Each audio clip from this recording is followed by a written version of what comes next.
sabe que se está vivo, que se tienen los sentidos para ver cuánto se crece, agarrado al presente de la tierra del mañana, como esa hierba rara, hierba que negó el morir. Hablo del morir vivir, que esto a mí me lo enseñará.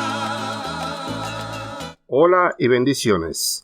Esta es una reflexión bíblica subversiva semanal del Padre Luis con la teología pastoral del Moriviví, en donde estamos cada día en la búsqueda del querer vivir con dignidad y poder ser felices aquí y ahora. Este espacio es una invitación a que seamos como el Moriviví, que en un momento determinado creemos que no hay salida, que todo se acabó y de momento estamos de pie para seguir viviendo. Es un volver a vivir. Gracias por ser parte de este encuentro. La reflexión para esta semana es sobre la peor ceguera es no querer ver. La reflexión bíblica en el Evangelio de Juan, capítulo 9, verso 41, Jesús les contestó: si ustedes fueran personas ciegas, no tendrían culpa de sus pecados, pero como dicen que ven, son culpables. La curación del hombre ciego de nacimiento es uno de los milagros más poderosos de Jesucristo, no solo por cómo se le devolvió la vista, sino también por cómo afectó la vida del ciego y de las personas que lo rodeaban. ¿Qué podemos aprender de esta experiencia de este hombre ciego? Muchas lecciones, pero quiero enfatizar en esta reflexión en dos de ellas. La primera es la actitud de Jesús de darse cuenta de alguien que le necesitaba. Y segundo, el cómo Jesús nos presenta un gran reto a ti y a mí, para que nos convirtamos en la luz de quienes no pueden ver o no quieren ver. Veamos primero el cómo la capacidad solidaria de Jesús se manifiesta a través de poder notar a las personas más insignificantes entre nosotras y nosotros. En esta ocasión, una persona ciega. Leemos en el Evangelio de Juan, capítulo 9, verso 1. Ahora, al pasar Jesús, vio a un hombre que era ciego de nacimiento. En nuestra sociedad contemporánea hay personas que son invisibles, no existen, porque no tienen el privilegio social de la clase dominante. El privilegio social es una teoría de la ventaja especial o el derecho que beneficia a una persona a menudo en detrimento de las demás personas. Los grupos privilegiados pueden beneficiarse en función de la educación, la clase social, la edad, la altura, el peso, la nacionalidad, la ubicación geográfica, la discapacidad, la categoría étnica o racial, el género, la identidad de género, la orientación o identidad sexual, el atractivo físico, la religión y otros factores diferenciadores. Además, debe entenderse como lo contrario de la desigualdad social, ya que se centra en cómo las estructuras de poder en la sociedad ayudan a las personas socialmente privilegiadas, en oposición a cómo esas estructuras oprimen a otras personas. Durante el tiempo de Cristo, las personas ciegas y aquellas personas con otras enfermedades físicas eran consideradas como una carga para la sociedad. La mayoría de ellas eran abandonadas por su familia y terminaban mendigando comida y dinero en las calles. Eran menospreciadas como parte de la clase más baja de la sociedad. No tenían riqueza ni poder para que otras personas las respeten. Que quede claro, Jesús pudo haber ignorado a este hombre y seguir caminando, pero no quiso hacerlo. Y es aquí donde la narrativa bíblica nos dice que Jesús, antes de sanar al ciego, declara que debemos de ser luz del mundo. Observe esmeradamente lo que el Evangelio de Juan, capítulo 9, verso 5 dice: mientras estoy en el mundo, soy la luz del mundo. Como seguidoras y seguidores de Jesús, ahora tú y yo somos llamadas y llamados a ser luz del mundo. Ahora vea detenidamente el Evangelio de Mateo, capítulo 5, los versos del 14 al 16, lo que nos dice: eres la luz del mundo. Una ciudad asentada sobre un monte no se puede esconder, ni se enciende una lámpara y se pone debajo de un almud, sino sobre un candelero, y alumbra a todas las personas que están en casa. Así alumbre tu luz delante de las personas, para que vean tus buenas obras y glorifiquen a Dios que está en los cielos. Cristo es la verdadera fuente de luz y debemos obtener nuestra luz de Él. Como luces, no debemos dirigir a la gente hacia nosotras o nosotros, sino hacia Dios y hacia sus responsabilidades ciudadanas de crear una nueva sociedad. Es a través de nuestras buenas obras que nos convertimos en luces para este mundo en tinieblas. Ahora me pregunto, ¿puedo brillar como una luz en este mundo? Como persona creyente en Dios, necesito preguntarme, ¿mi vida realmente refleja este versículo de ser luz? Cuando pienso en cómo soy en el trabajo, en mi comunidad, y cómo soy con las diferentes personas con las que me encuentro durante el día, ¿puedo decir verdaderamente que estoy brillando como una luz en este mundo? Este versículo no solo se refiere a cosas externas, como ser alguien que obviamente no jura ni engaña, sino también a obras internas que tienen resultados que pueden ser vistos por las personas que me rodean. Cuando alguien reacciona con dureza o descortesía conmigo, cuando creo que estoy actuando con buenas intenciones, ¿cómo reacciono entonces? Cuando ignoro o invisibilizo a personas en el camino porque son mujeres, personas desamparadas, consumen droga, son gay, lesbianas, trans, negras, presidiarias, inmigrantes, no creyentes en Dios, discapacitadas, minusválidas o personas con diversidad funcional, etc. Más allá de la Biblia, yo utilizo como lectura crítica a Ignacio Martín Baró, uno de los curas jesuitas asesinados en la Universidad Centroamericana en El Salvador en 1989. Como psicólogo social comprendió que el fatalismo es una psicología cultural oprimida, opresora y debilitadora. Esta psicología de la opresión interfiere en la capacidad de los seres humanos de comprender a su mundo social y de cuestionarlo. Lo falso de este fatalismo estriba en atribuir la falta de progreso a un destino fatal determinado por la naturaleza y aún por el mismo Dios.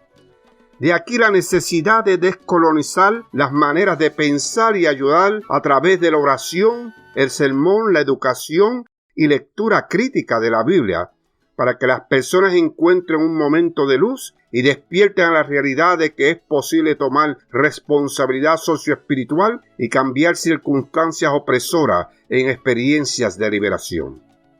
Ya el apóstol Pablo en el libro de Romanos, capítulo 12, verso 2, nos había aconsejado lo siguiente: no se amolden al mundo actual, sino sean transformadas y transformados mediante la renovación de su mente.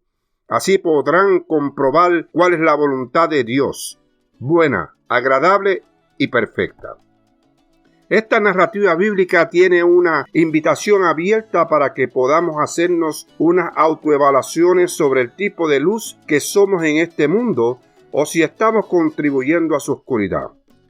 Y no solo al nivel personal, sino también utilizar esto como un paradigma de iglesia que nos permita ver críticamente quiénes son las personas que son bienvenidas y cuáles rechazamos en nuestra estructura eclesial. Todo esto lo podemos poner en el contexto de no poder ver lo que está sucediendo con nuestro compromiso con la gente más desprotegida. O puesto de otra manera, ¿cómo es que como persona cristiana no me doy cuenta de los problemas psicosociales que ocasionan las estructuras del país a la mayor parte de la población? ¿Y qué sucede cuando el asunto es mucho más serio y no quiero darme cuenta de la opresión existente?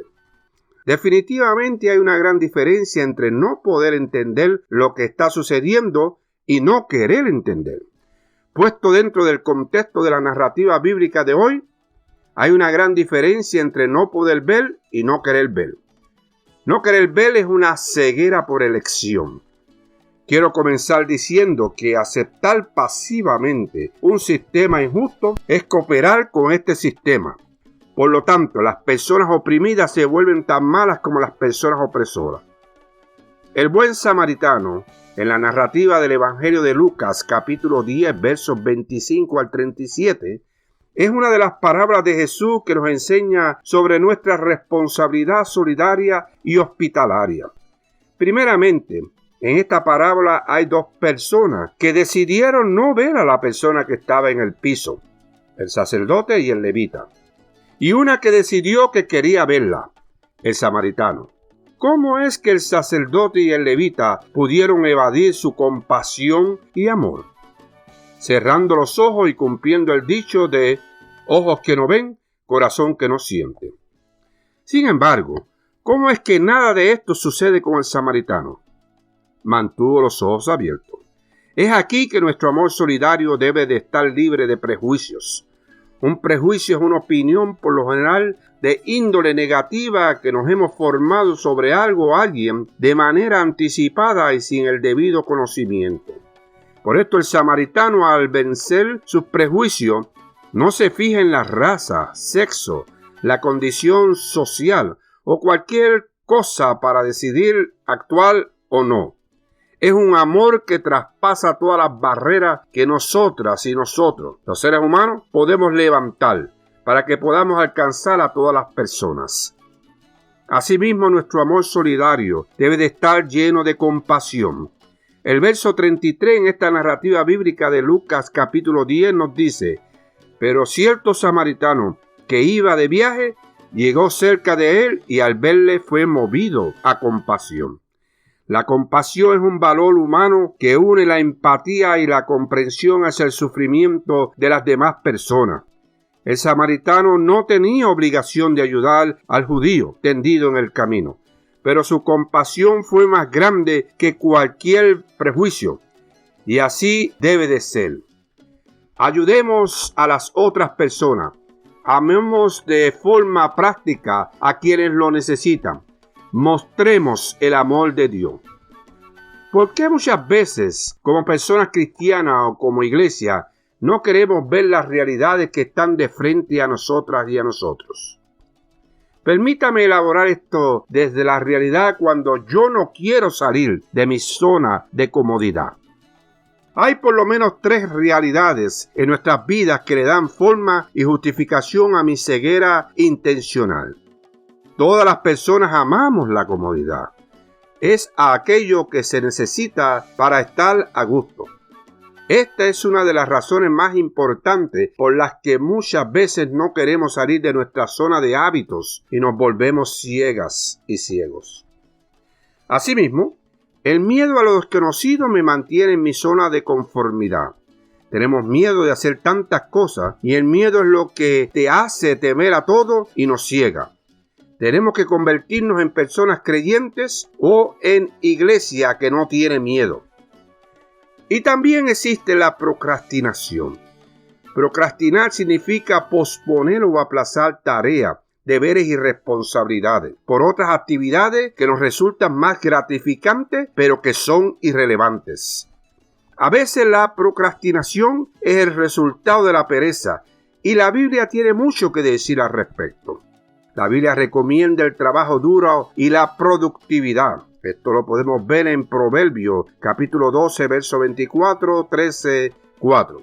Y advierte contra la pereza y la dejadez. En Proverbios 15, verso 19 y el 18, verso 9. La Biblia dice que cuando se trata de algunas cosas, nunca debemos demorarlas. Jesús enseñó que la reconciliación con un hermano o una hermana ofendido debe hacerse inmediatamente después de recordar la situación. Mateo capítulo 5, versos 23 al 24. También dijo que arregláramos los asuntos rápidamente con nuestros adversarios. Verso 25. Luego de la sanación del ciego, Jesús le hace una pregunta. ¿Ves algo? Véalo en Marcos capítulo 8, versos 22 al 23. Y luego de tener claro que la peor ceguera es no querer ver, yo te hago la misma pregunta. ¿Ves algo? Y también te pregunto, ¿tienes claro el por qué algunas personas no pueden ver? ¿Y tienes claro el por qué hay veces que no queremos ver? Hermanos y hermanas, Una hermenéutica subversiva de este evangelio es que Jesús puede y quiere sanar la ceguera por inatención que tienes, en donde está ahí, pero no lo quiero ver. Es lo que el Salmo 135, verso 16 nos dice: tienen ojos y no ven. Nos gusta decir que Estados Unidos es el país número 1 del mundo. La pregunta es, ¿primero en qué? En el sistema capitalista, con su economía de mercado, aquí en Estados Unidos tenemos la población carcelaria más grande del mundo. Según estimaciones recientes, más de 34 millones de personas en los Estados Unidos, incluidos 9 millones de niñas y niños, padecen de inseguridad alimentaria. Más de 6.400.000 de estadounidenses están en prisión, en la cárcel o bajo libertad condicional. Más de 90.000 personas murieron por sobredosis de drogas, entre otras. ¿Podríamos ver estas atrocidades que amenazan la humanidad? Hay necesidad de ver cómo con su política exterior el gobierno de Estados Unidos permite un genocidio por parte del gobierno de Israel contra el pueblo palestino. Un bloqueo económico y político ilegal e inhumano contra el pueblo de Cuba y el de Venezuela. Mantiene a más de 100 años a mi patria Puerto Rico como una colonia. Con su política imperialista y expansionista, el gobierno de Estados Unidos, en vez de ser un promotor e instrumento de la paz con justicia, se ha convertido, con sus ambiciones imperialistas, en un eje diabólico que nos puede llevar a la Tercera Guerra Mundial. Vea el papel oportunista y poco democrático que sigue desempeñando entre los conflictos entre Ucrania, Rusia, China, India, la península coreana, Grecia, Turquía, Taiwán, China, y el oportunismo del gobierno de Estados Unidos de mantener control.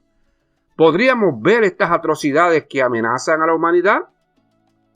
Y para validar y justificar todos estos pecados y crímenes, un grupo de personas racistas y fanáticas dentro de Estados Unidos han resucitado el mal llamado nacionalismo cristiano, que nada tiene de nacionalista ni mucho menos de cristianismo.